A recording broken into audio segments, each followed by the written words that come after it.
Թարմացված լրահոսով է Renews-ը եթեր վերադարձել, ես Լիլիթ Մուրադյանն եմ, ողջույն սիրելի հայրենակիցներ։ Եվ այսպես սկսենք վաղարշապատի ընտրություններից հետո չհանդարտվող կրքերից, այսօր հաղթանակ դաշինքի թեկնածու Սևակ Խաչատրյանը, որը նաև ընդդիմադիրներից ամենաշատ ձայներ ստացածն է, ասուլիսը հրավիրել ու տեղեկացրել, որ երեկվա խուզարկություններից հետո 5 մեղադրյալներից 3-ը իրենց դաշինքից են։ Ընտրակաշարք ստանալու, տալու եւ ընտրակաշարքի միջնորդության դեպքերի արդիվ է հակակոռուպցիոն կոմիտեում նախաձեռնվել քրեական վարույթը։ Հաղթանակ դաշինքի թեկնածուն տեղի ունեցողը զավեշտալի է համարում։ Փորձում են ինչ-որ քրեական գործերի միջոցով, երևի թե մարդ են ման գալիս, ով ինչ-որ սուտ ցուցմունք կգրի իմ անձի հետ կապված, չեն կարող գտնել եւ չեն կարողանալու գտնել, որովհետեւ նման բան չկա։ Մեր թիմի ավականու ցուցակից Դավթյան Արմենի, Գևորգյան Կարենի, Գևորգյան Տիգրանի տներն են խուզարկություն իրականացնել, էլի մի քանի հոգու, որոնց ասում եմ, ես ինքս չգիտեմ, շփման մեջ չեմ եղել իրենց հետ, միգուցե իրենք մեր համակիրներն են եղել եւ ձայնը տվել են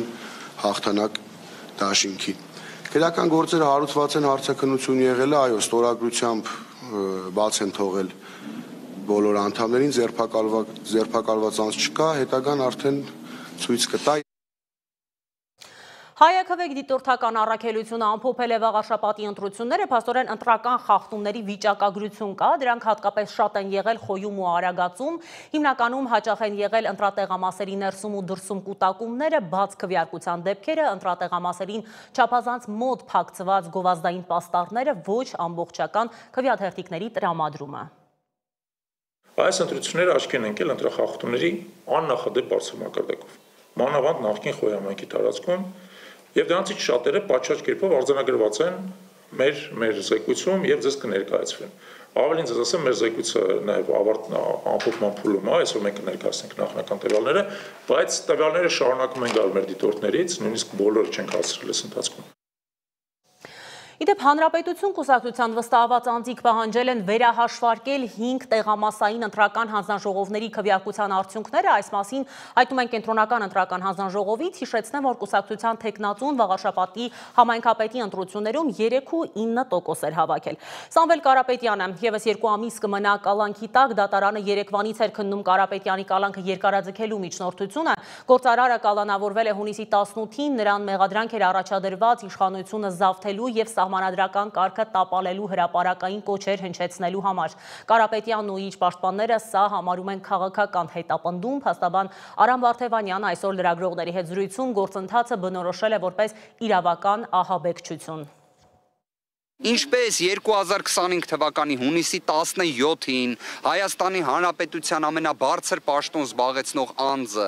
ուղղակիորեն կանխորոշեց իրավապահների գործողությունը, այս դեպքում էլ հայկական ժամանակ օրաթերթը կանխորոշեց դատական գործընթացը, դատարանի որոշումը։ Ես նման բան Հայաստանի Հանրապետությունում չեմ տեսել։ 2 ամիս կալանքը, միջնորդությունը կալանքը երկարաձգելու վերաբերյալ բավարարել, երբ դրանից 1 ամիս առաջ ասվում էր, որ 1 ամսով է երկարաձգվում կալանքը։ Սա պարզապես անլրջություն է ուղղակի։ Իսկ ազգային ժողովում այսօր լսումներ էին մարտի 1-ի գործի վերաբերյալ, սակայն այն անցել է առանց ընդդիմադիրների, որոնք նախապես քննարկումը որակել էին թատրոն եւ հրաժարվել էին մասնակցել դրան։ Այս քննարկումը հետևում է ՄԻԵԴ-ի որոշմանը, որով Հայաստանը մեղավոր է ճանաչվել զոհերի մեծ մասի կյանքի իրավունքը խախտելու եւ անարդյունավետ քննություն իրականացնելու համար։ Դատարանը նաեւ պարտավորեցրել է պետությանը զոհերի հարազատներին վճարել զգալի փոխհատուցում, յուրաքանչյուրին 30,000 եվրո բարոյական վնասի եւ ընդհանուր 35,000 եվրո դատական ծախսերի համար։ Ազգային ժողովում լսումներ են մարտի 1-ի գործով, քննարկմանը մասնակցում են իշխող քաղաքացիական պայմանագիր խմբակցության անդամներ, գլխավոր դատախազը, քննչական կոմիտեի նախագահը, կառավարության եւ տարբեր ՀԿ-ների ներկայացուցիչներ։ Նիստ վարող Ռուստամ Բաքոյանը նշում է մարտի 1-ի գործը արդարադատություն չէր, այլ դրա իմիտացիա։ 2008 թվականի մարտի 1-ին, երբ մեր երկրում տեղի ունեցավ 10 քաղաքական մարդու սպանություն, օրվա իշխանությունը կանգնեց ընտրության առաջ, կամ ապահովելով օրենքի գերակայություն, կամ ծառայել նեղ քաղաքական շահերի։ Ցավոք, նախկին իշխանությունները ընտրեցին երկրորդը։ Նրանց գործողությունները ոչ թե անհատի դեմ էին ուղղված, այլ մի ամբողջ պետության, Հայաստանի Հանրապետության քաղաքացու, նրա արժանապատվության, նրա ազատության, առհասարակ ժողովրդավարության դեմ էին ուղղված։ Նախկին իշխանությունները բոլոր այս տարիներին պնդում են, որ իրավապահների գործողություններն ուղղված էին հենց պետականության պաշտպանությանը, այլ ոչ թե ընդդեմ։ Բաքոյանի խոսքով գործի ամբողջական բացահայտումը իշխանության խնդիրն է, որպեսզի ժողովուրդը վերականգնի վստահությունն արդարադատություն իրականացնող մարմինների նկատմամբ։ Եվրոպական դատարանը փաստել է, որ բոլոր մահերը մարտի 1-ի իրադարձությունների ժամանակ վրա են հասել պետության կողմից անհամաչափ ուժի գործադրման արդյունքում, որի կիրառումը բացարձակ անհրաժեշտություն չի եղել։ Ավելի վաղ մարդու իրավունքների եվրոպական դատարանը հրապարակել էր Ֆարմանյանը եւ այլ կնդեմ Հայաստանի գործով իր որոշումը, որը վերաբերում էր 2008 թվականի մարտի 1-ից 2-ին Երևանում զանգվածային բողոքի ցույցերի ճնշման ժամանակ 10 քաղաքացիների մահվանը։ Դատարանը միաձայն որոշել է, որ Հայաստանի իշխանությունները խախտել են զոհերի մեծ մասի կյանքի իրավունքը եւ մատնանշել ողբերգության քննության անարդյունավետությունը։ Մենք ունենք անջատված մաս, որը 2021 թվականի հոկտեմբերի 23-ից քննվում է հակակոռուպցիոն կոմիտեում, այսինքն ունենք քրեական վարույթ, որով այս բան եւս նախաքննություն է կատարվում։ Գլխավոր դատախազը այդ ժամանակվա ոստիկանության Երևան քաղաքի վարչության պետի տեղակալ Սաշա Աֆյանի մասին է խոսում։ 2020 թվականին քննիչը որոշել է, որ գործի վաղեմության ժամկետը լրացել է, բայց Աննա Վարդապետյանի հիմնավորմամբ մեղսագրվող հոդվածը չի կարող ունենալ վաղեմության ժամկետ։ Նշեմ, որ առաջիկայում այս դրվագը մեղադրական եզրակացությամբ կհանձնվի դատարան։ Նշեմ նաև, որ ինչպես Եվրոպական դատարանը Ֆարմանյանը եւ այլ ընդդեմ Հայաստանի արդեն սեպտեմբերին կայացված վճռով հաստատել է, որ պատշաճ քննություն չի իրականացվել ոստիկանական բարձրագույն ղեկավարության եւ այն անձանց վերաբերյալ, ովքեր հատուկ միջոցներ գործադրելու հանձնարարություն են տվել կամ չեն պատրաստել այդ թվում երիտասարդ զինծառայողներին, քանի որ բանակի մասնակցության փաստի վերաբերյալ էլ կան տվյալներ, այս անձանց մասով քննությունը չի իրականացվել պատշաճ եւ պետք է քննության ուղղությունն այս առումով փոխվի։ Ընդդիմադիր Հայաստան դաշինքը լսումները խայտառակ թատրոն է անվանում։ Նախորդին տարածած հայտարարությամբ ասում են, որ Եվրոպական դատարանը խնդիրը դիտում է մահվան դեպքերի, այլ ոչ սպանությունների տրամաբանությամբ, չբացառելով, որ մեկ մարդու մահվան հանգամանքը կարող է պայմանավորված լինել ոչ խաղաղ ցուցարարների բռնի գործողություններով։ Սիմոն Հովանիսյան, Reopen Media։ Որքան էլ որ ընդդիմադիրները բոյկոտել էին այս լսումները, Reopen-ը փորձելու է նաև մեկնաբանություններ ստանալ նրանցից, հասկանալ, թե ինչու են այս process-ը թատրոն որակում ու ընդհանրապես ինչ են կարծում այս ամենի մասին։ Մի լուր եւս քրեական լրահոսից մինչև թողարկման երկրորդ մասին կանցնենք, պարզվել է 3 Երևանի VTB բանկի մասնաճյուղերից մեկի վրա դիմակավորված ու զինված ավազակային հարձակում կատարողի ինքնությունը, բայց դա չի նշանակում, որ նրան կարողացել են գտնել։ Անձը նախկինում եղել է մի քանի անգամ դատապարտված, այդ թվում գողության համար եւ 3 արդեն Բագրատաշենի անցակետով լքել է Հայաստանը։ Իդեպ հարձակման ժամանակ նրա պարանոցին ցուցանակ է եղել, եթե փողերը չտակ 20 վայրկյանում կտրակցնեմ գրությամբ։ Այս պատմությունը ինչ որ քրեական թրիլեր է հիշեցնում, կփորձենք հետևել, թե իրավապահները այս դեպքի հետ կապված ինչ նոր տեղեկություններ կհրապարակեն։ Անցնենք առաջ Բաքվի բանտում պահվող Վիգեն Էուլջեքյանի վիճակը կտրուկ վատացել է, այս մասին հայտնել են նրա կինը եւ փաստաբանը, ըստ փաստաբանի 45-օրյա ընդմիջումից հետո Վիգենը նոյեմբերի 16-ին զանգահարել է իր ընտանիքին եւ կարճ խոսակցություն ունեցել։ Reopen-ը զրուցել է Վիգենի կնոջ հետ, նրա խոսքով ամուսինը հայտնել է, որ ֆիզիկական վիճակը կտրուկ վատացել է, չի կարողանում քայլել, կարիք ունի անվասայլակի եւ դեղորայքի, որն իրեն չեն տրամադրում։ Նա ասաց ինձ, Լինդա, ես սողում եմ, մեջքի խնդիր ունեմ, ցավերից այլևս չեմ կարողանում քայլել, ոտքերից վրա սողալով եմ տեղաշարժվում։ Ինձ բժշկի են տանում, նա դեղ է նշանակում, բայց այստեղի պահակները դեղն ինձ չեն տալիս։ Բանտի տնօրենը չի համաձայնում խոսել ինձ հետ, որպեսզի դեղ տա, ոչ ոք ինձ չի պատասխանում։ Ամբողջ այս ընթացքում իմ միակ սնունդը հացն ու թեյն է, չեմ կարողանում ուտել, առողջությունս շատ է վատացել, դեղերի կարիք ունեմ։ Հայ գերի վերցնելու, պահելու ու դրանով հպարտանալու երևույթը այնքան դրական է բնութագրվում այդ երկրի հայատյացության շրջանակում, որ Ադրբեջանի դպրոցներում անգամ այդ սցենարով ներկայացումներ են բեմադրվում։ Ադրբեջանցի լրագրող Ջավիդ Ախմեդովը երկրի դպրոցներից մեկում նկարահանված կադրեր է հրապարակել։ Դրանցում երևում է, թե ինչպես են աշակերտները բեմադրում իբր հայ գերի են վերցնում եւ նրանց զենքի սպառնալիքով ստիպում ասել Ղարաբաղի Ադրբեջանը։ Ախմեդովը շեշտում է, որ եթե հայատյացությունը թուլանա, Ադրբեջանում կառավարությունը կկորցնի իր հիմնական քարոզչական գործիքը։ Թեմայի մասին ծավալուն ռեպորտաժ է պատրաստել Reopen-ի ադրբեջանալեզու ծառայության մեկնաբան լրագրող Դիանա Կարապետյանը, բայց մինչև կդիտենք նրա ռեպորտաժը, Դիանայի հետ մի քանի հետաքրքիր հարց քննարկենք տաղավարում։ Դիանա, ողջույն։ Որքան էլ որ խոսում ենք Ադրբեջանի այս հայատյացության մասին, մեր հանրությանը փորձում ենք տեղեկացնել, որ դա մի երկիր է, որտեղից եթե հանենք հայատյացությունը, հնարավոր է տակը ոչ մի բան չմնա։ Ամեն դեպքում մեր օրերում, երբ քննարկվում է հասարակությանը խաղաղության տանելու հարցը, ինչը այո շատ կարևոր է, համոզված եմ, որ մեզ լսող մարդկանցից շատերը երազում են ապրել այն երկրում, որտեղ այո չկա թշնամություն, սպառնալիք սահմանին եւ այլն, բայց երբ տեսնում ենք, որ դպրոցներում այսպիսի սերունդ է մեծանում, ինչ պիտի մտածենք մենք վաղվա մասին, ինչի մասին է խոսքը ընդհանրապես, ինչ է կատարվում այդ երկրի դպրոցներում, դու քանի որ հետևում ես, կփորձեմ մի քանի մանրամասներ հիմա ներկայացնենք միասին։ Այո, Լիլիթ, իսկապես շատ հետաքրքիր է պատկերը, թվում էր թե 20 թվականի պատերազմից եւ հատկապես 22 թվականի Արցախի լիակատար օկուպացիայից հետո, երբ որ պետք է իրենք կարծես թե հանգստացած լինեն, իրավիճակը կտրուկ հակառակն է, այնտեղ շատ ավելի սրացել է հայատյաց խոսքը, քսենոֆոբիան շատ ավելի լուրջ դրսևորումներ է ստանում եւ եթե ինչ որ պահի պաշտոնական խոսույթում դա մի փոքր մեղմանում է հաշվի առնելով բանակցային գործընթաց, հանդիպումներ եւ այլն, այլ մակարդակներում դա էապես ծրվում է, սկսած դպրոցական դասագրքերից, սկսած մեկնաբաններից, տարատեսակ քաղաքագետներ, վերլուծաբաններ, մինչեւ անգամ պարզապես սոցցանցային գրառումները եւ պատահական չէ նաեւ լրագրողի հրապարակած տեսանյութը, ես իր հետ կապի դուրս եկա, փորձեցի զրուցել, նա ասաց, որ անմիջապես իր ձեռքի տակ չի հայտնվել այդ տեսանյութը, առաջին աղբյուրը նա չէ, հետեւաբար չի խոսի այդ մասին, սակայն այո, հրապարակել է, բայց այնուամենայնիվ նշեց, որ պատկերը բավականին տխուր է եւ գուցե հնարավոր լինի նրա հետ եւս զրուցել այս մասին առաջիկա օրերին։ Իդեպ ես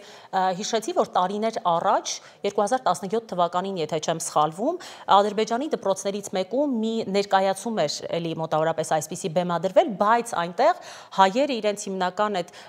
իրենց պատկերացմամբ բացասական հատկանիշներով չէին նկարագրվում, հիմնականում ուսուցիչը փորձել էր ներկայացնել, որ կարելի է խաղաղ ապրել, նորմալ հարևանություն անել եւ այլն, բայց այդ ուսուցչին ձերբակալեցին, իսկ թե ինչ եղավ հետո չեմ հետևել, չգիտեմ, բայց հավանաբար ինչ-որ լավ ավարտ չի ունեցել այդ պատմությունը։ Ռոշան Ազիզովն է, ես օրերս նրա սոցցանցային էջով պարբերաբար անցում կատարեցի, փորձեցի նրա հետ եւս կապի դուրս գալ, բավականին հայամետ դրսևորումներով երիտասարդ է, տղամարդ է, այս պահին ունի որդի, որը ինչ որ ֆուտբոլային ակումբում է խաղում եւ պարբերաբար ենթարկվում է ճնշումների հենց իր հոր քաղաքական եւ նաեւ տարածաշրջանային հարցերին դիտարկումների պատճառով, ինչ վերաբերում է նրա ձերբակալությանը, նա տևական ժամանակ ձերբակալված է եղել կանանքի տակ, իսկ այժմ շարունակում է ապրել Բաքվում, բայց պարբերաբար հանդես է գալիս այն գրառումներով, որ իրեն ճնշում են եւ Բաքուն իրեն բանտ է հիշեցնում։ Ես համոզված եմ, որ էլի մի քանի այսպես մեզ համար, հայերիս համար ցնցող դեպքեր դու կասես, թե ինչ է տեղի ունենում, օրինակ իրենց դպրոցներում, այլ կրթական հաստատություններում, ես հիշում եմ իդեպ նաև մի պատմություն էլ կար, ընդ որում դպրոցում չէր, անգամ մանկապարտեզում, եթե չեմ սխալվում, Լապշինն էր հրապարակել այդ տեսանյութը, երբ երեխաներին դաստիարակը հարցնում էր, երեխաները ովքեր են ձեր թշնամիները, երեխաները պատասխանում էին, հայերը, եւ դա այդպես նորմալ բան էր իրենց համար, էլ ինչ որ այսպեսի մեզ համար ցնցող, բայց կարևոր իմանալու համար դեպքեր կասես։ Իրականում այս ամենը 70-80-ական թվականներից է սկիզբ առել, նոր բան չի սա, դեռ 70-ական թվականներից Բունյաթովը, Ախունդովը հիմք են դրել հենց այս քաղաքականությանը, այս գաղափարախոսությանը եւ սա Ադրբեջանի պետական գաղափարախոսության ամենակարևոր եւ ամենակայուն սյուներից մեկն է, որից հրաժարվելը Ադրբեջանի համար կարծում եմ նախ դեռ ցանկալի չէ եւ երկրորդ բավականին դժվար կլինի։ Հետեւաբար մնացած բոլոր դեպքերը, որոնք ես առանձնացրել եմ, ռեպորտաժում կդիտենք, բավականին ծավալուն եւ հետաքրքիր ռեպորտաժ է ստացվել։ Շնորհակալ եմ շատ Դիանա, ինչպես գործընկերս էլ ասաց, ինքը ռեպորտաժ է պատրաստել, որտեղ այս ամբողջ մանրամասն նկարագրվում է, առաջարկում եմ հիմա դիտել ու անցնել առաջ։ Երևանի հետ իբր խաղաղություն կառուցող Բաքուն շարունակում է սերունդ կրթել «Ասա Ղարաբաղն Ադրբեջան է» պատերազմի օրերից հայտնի զազրելի լոզունգով։ Ադրբեջանցի լրագրող Ջավիդ Ահմեդովը հրապարակել է տեսանյութ ադրբեջանական դպրոցներից մեկում թշնամական քարոզչության մասին։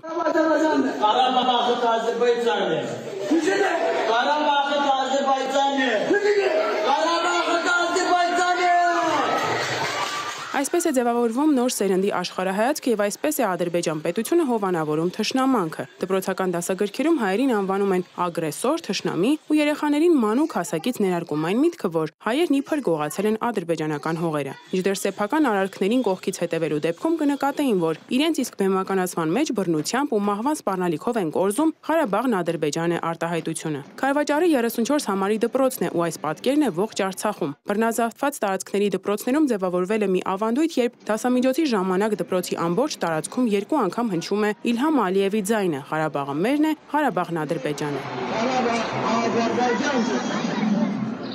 Ադրբեջանցի դպրոցականներին սովորեցնում են, որ նրանց պատմական հայրենիքը գտնվում է ներկայիս Հայաստանի տարածքում, որը նրանք անվանում են Արևմտյան Ադրբեջան։ Օրինակ Խաչմազի հաղթանակ զբոսայգում անցկացվել էր Արևմտյան Ադրբեջանը մեր հայրենիքն է խորագրով փառատոն, որի ընթացքում տեղի աշակերտները ներկայացրել են ձեռագործ աշխատանքներ Թալին եւ Գառնի հայկական տեղանուններով։ Փաստացի Բաքվում երեխաները մեծանում են ոչ թե խաղաղության, այլ ռևանշի եւ տարածքային նկրտումների գաղափարախոսությամբ, մի բան, որում մեղադրում է մեզ Բաքվի բռնապետ Ալիևը։ Կրթական այս քաղաքականությունը պաշտոնականացվում է։ Իլհամ Ալիևը իր ելույթներում օգտագործում է նվաստացուցիչ տերմիններ եւ հստակ հրահանգ տալիս կրթական համակարգին ու հասարակությանը։ Հայերին ատելը պետական պահանջ է։ Այս քաղաքականության նյութական մարմնացումը Բաքվի կենտրոնում գտնվող ռազմավարի պուրակն է։ Այն ցուցադրում է 2020 թվականի պատերազմի ընթացքում գրավված հայկական զինտեխնիկան, հայ զինվորականների ցուցամանեկենները, որոնք հանդիսանում են ծաղրի եւ նվաստացման օբյեկտ։ Բաքվի կառավարության ատելությունը չի սկսել հաղթանակի այգուց։ Դա պարզ էր ավելի վաղ, երբ Ռամիլ Սաֆարովը կացնով սպանեց հայ սպային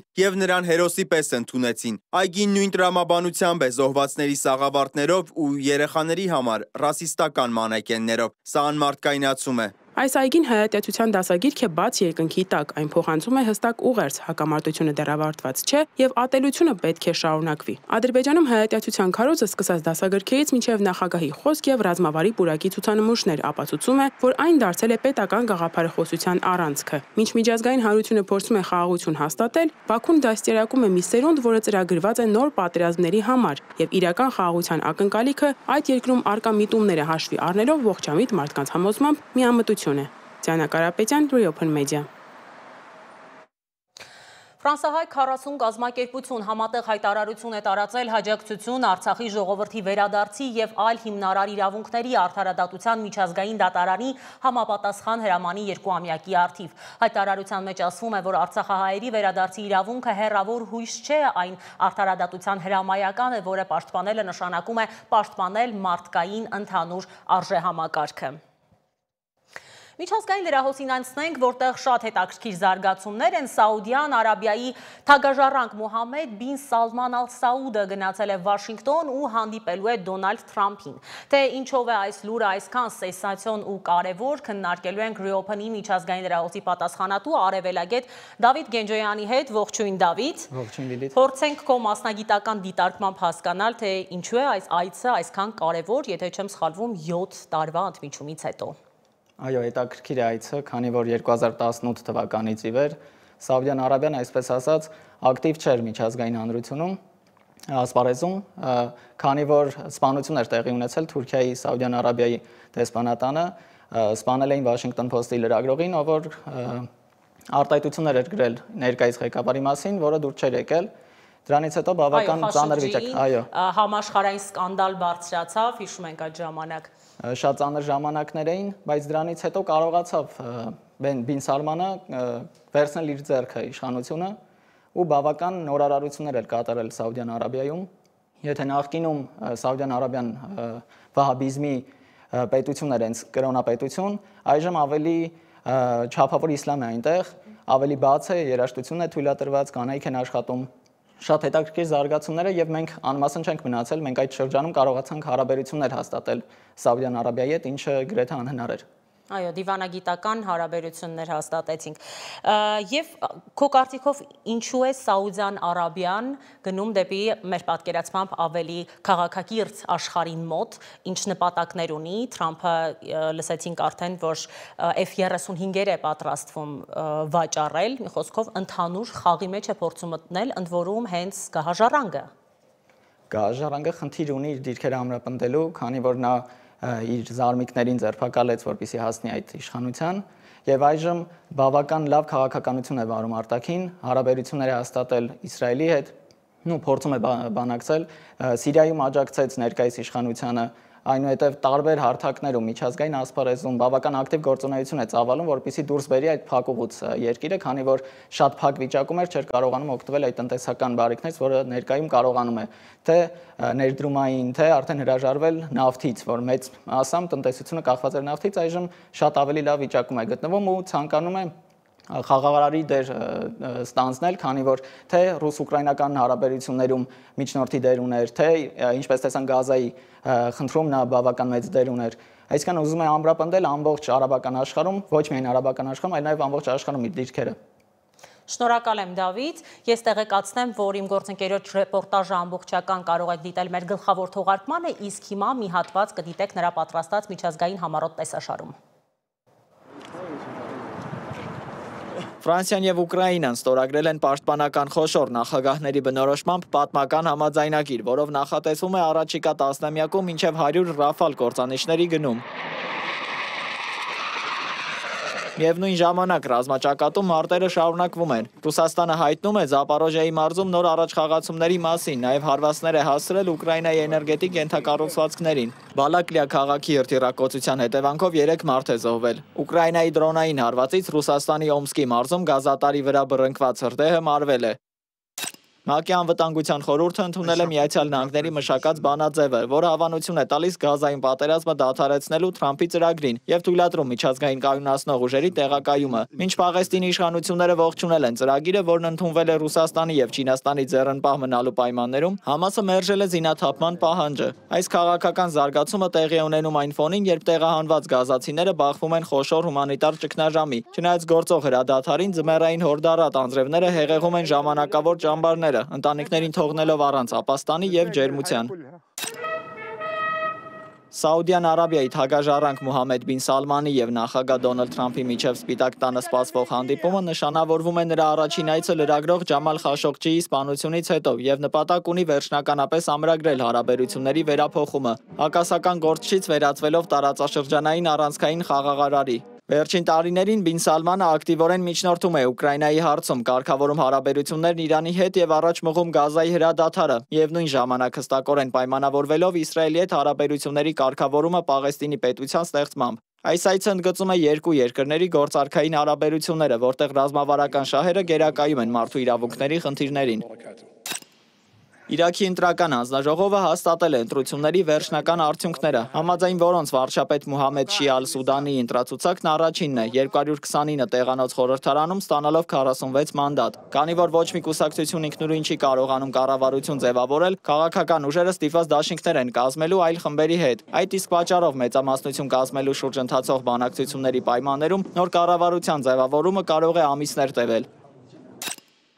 Բանգլադեշի տապալված վարչապետ Շեյխ Հասինան հեռակակարգով դատապարտվել է մահապատժի, անցյալ տարվա ուսանողական ապստամբությունը դաժանորեն ճնշելու հրաման տալու մեղադրանքով։ Դատավճռի հրապարակումից հետո մայրաքաղաք Դաքայում բողոքի ցույցեր են սկսվել, իսկ ժամանակավոր կառավարությունը որոշումը պատմական որակելով պահանջել է Հնդկաստանից արտահանձնել Հասինային։ Ինքը Հասինան դատավարությունը որակել է կեղծ տրիբունալ, մինչդեռ ըստ ՄԱԿ-ի տվյալների նրա հրամանով իրականացված ճնշումների հետևանքով զոհվել է մինչև 1400 մարդ։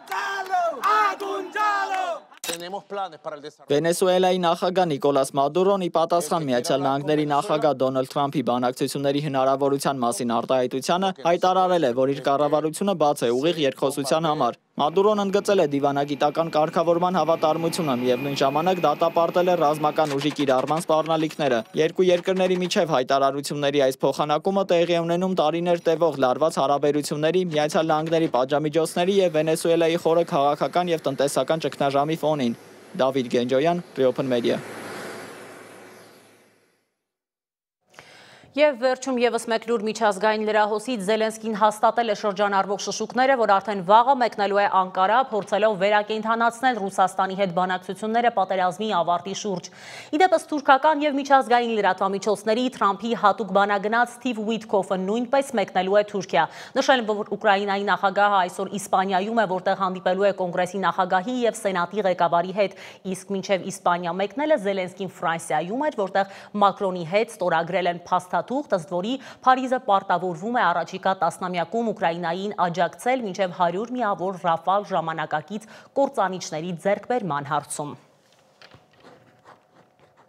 Այս ժամի լրահոսից այսքանը սիրելի հայրենակիցներ, Renews-ի գլխավոր թողարկումը 20:00-ին է, եթերում կլինի իմ գործընկեր Դավիթ Սարգսյանը, իսկ ես ձեզ հրաժեշտ եմ տալիս, մինչ վաղը։